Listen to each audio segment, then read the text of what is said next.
नमस्कार, मैं विकास सिंह और आप देख रहे हैं एक न्यूज 24। देखिए पशुपति पारस, जी हां, वही पशुपति पारस जो कुछ दिन पहले तक बिहार में दमखम दिखा रहे थे, लेकिन वो पशुपति पारस बीजेपी से अब डरे हुए लग रहे हैं। आखिरकार पशुपति पारस को बीजेपी ने एक बार फिर से बड़ा धोखा दिया और पशुपति पारस जो कल तक तमाम बैठकों में कह रहे थे कि वो बिहार के तमाम विधानसभा सीटों से तैयारी कर रहे हैं, यानी कि बिहार में 243 जो विधानसभा सीटें हैं उस पर पशुपति पारस की तैयारी चल रही है, तो पशुपति पारस अपने उम्मीदवार को तरारी सीट से क्यों नहीं उतार रहे हैं। पशुपति पारस को यह लग रहा था कि एनडीए उन्हें उचित सम्मान जो है उपचुनाव जो होने जा रही है इसमें भी देगी और तरारी सीट जो है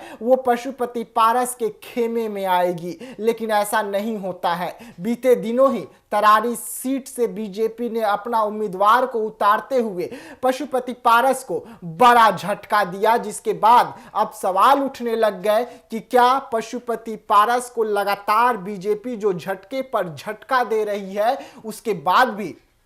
पशुपति पारस ये कह रहे हैं कि उन्हें उचित सम्मान जो है वो मिलेगी, उचित सम्मान के तहत उन्हें भी सीट मिलेगी जो इस वक्त दूर दूर तक नजर नहीं आ रहा है। वैसे में पशुपति पारस तैयारी कर रहे थे,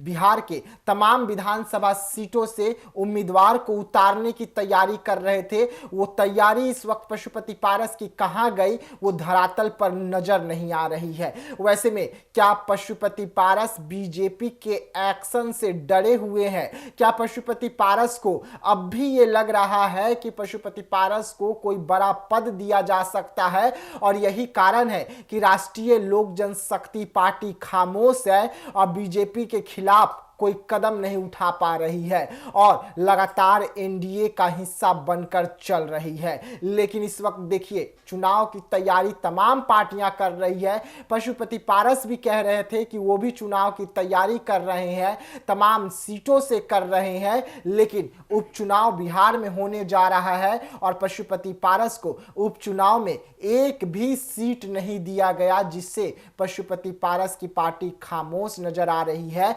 और जो ऐलान था पशुपति पारस का कि हम तमाम सीटों पर तैयारी कर रहे हैं, उस ऐलान के बाद पशुपति पारस का खामोशी बहुत कुछ बयां कर रही है कि पशुपति पारस इस वक्त बीजेपी के कार्रवाई से डरे हुए हैं और यही कारण है कि पशुपति पारस कोई बड़ा फैसला नहीं ले पा रहे हैं, कोई बड़ी कदम नहीं उठा पा रहे हैं। तो ऐसे तमाम खबरों के लिए आप रहिएगा एक न्यूज़ 24 के साथ। दीजिएगा इजाजत, धन्यवाद।